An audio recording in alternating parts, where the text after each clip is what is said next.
Past life regression के ऊपर आज का हमारा यह वीडियो होगा। क्या आपको पता है, आपके सिर्फ कुंडली को देखकर आपके पूर्व जन्म, आपके इस जीवन तथा आपके आने वाले जीवन के विषय में हम बहुत ही सटीक वे में बात कर सकते हैं ज्योतिष शास्त्र के माध्यम से। और यह बिल्कुल एक तथ्य है।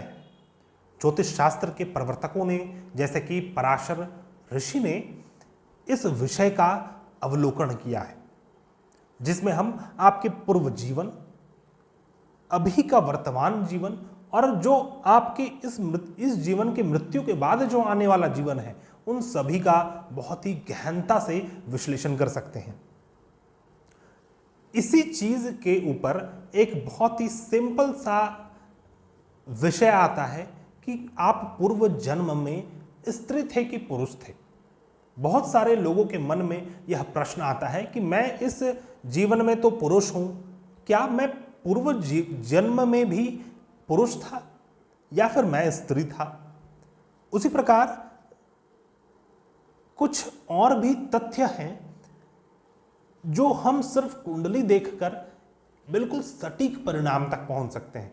मान लीजिए कोई व्यक्ति किसी भी जातक की कुंडली लेकर आए और सिंपली यह पूछे कि क्या यह जातक मृत है या फिर यह जीवित है, तो उस कुंडली को देखकर, साथ ही उस समय का कुंडली को देखकर, जो उस समय का ट्रांजिट चल रहा है, उस समय के आकाश मंडल के मैप को देखकर हम यह बतला सकते हैं कि वह जातक अभी वर्तमान में जीवित है या फिर मृत अवस्था में जा चुका है।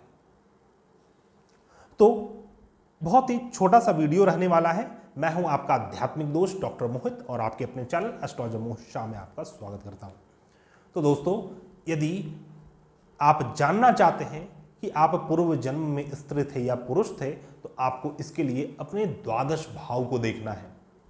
यदि द्वादश भाव में कोई ग्रह नहीं है, तो उस केस में हम कुछ अन्य चीजों को देखते हैं। उसके ऊपर हम अभी बात नहीं कर रहे हैं, सिर्फ हम यह बहुत ही सिंपल ट्रिक के ऊपर बात कर रहे हैं कि द्वादश भाव में ग्रहों को देखकर हम यह बात बतला सकें कि आप स्त्री थे या पुरुष थे।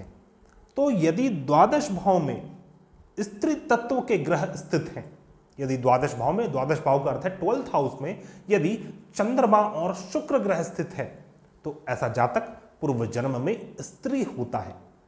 उसी प्रकार यदि द्वादश भाव में बृहस्पति ग्रह स्थित हो या फिर मंगल ग्रह स्थित हो, तो ऐसा जातक पूर्व जन्म में कोई पुरुष रहा होता है।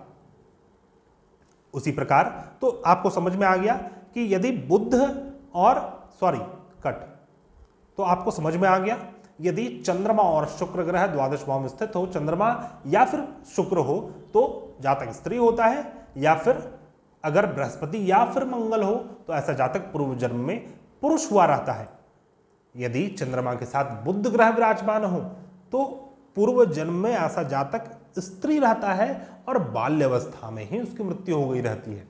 यदि द्वादश भाव में बृहस्पति ग्रह विराजमान हो और साथ में बुध ग्रह हो, तो ऐसा जातक पुरुष रहता है, लेकिन पूर्व जन्म में उसकी मृत्यु बाल्यावस्था में ही हो गई रहती है। तो दोस्तों, आज का हमारा वीडियो सिर्फ स्त्री पुरुष के निर्णय को करने के लिए था। उसी प्रकार बहुत इसका गहन फल बतलाया गया है। आचार्यों ने इसके बहुत ही गहन फल के ऊपर बात किया है। मान लीजिए आपके द्वादश भाव में बृहस्पति ग्रह विराजमान हो, तो ऐसा जातक कोई पुरुष साधक रहता है।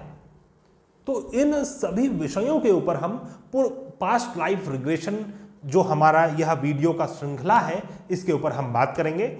यदि आप अपने कुंडली का विश्लेषण करवाना चाहते हैं और पास्ट लाइफ रिग्रेशन करवाना चाहते हैं, तो आप हमारे से कांटेक्ट कर सकते हैं। हमारा कांटेक्ट डिटेल्स आपको मेरे डिस्क्रिप्शन बॉक्स में मिल जाएगा। हम मिलते हैं नए वीडियो में, तब तक के लिए धन्यवाद। जय हिंद।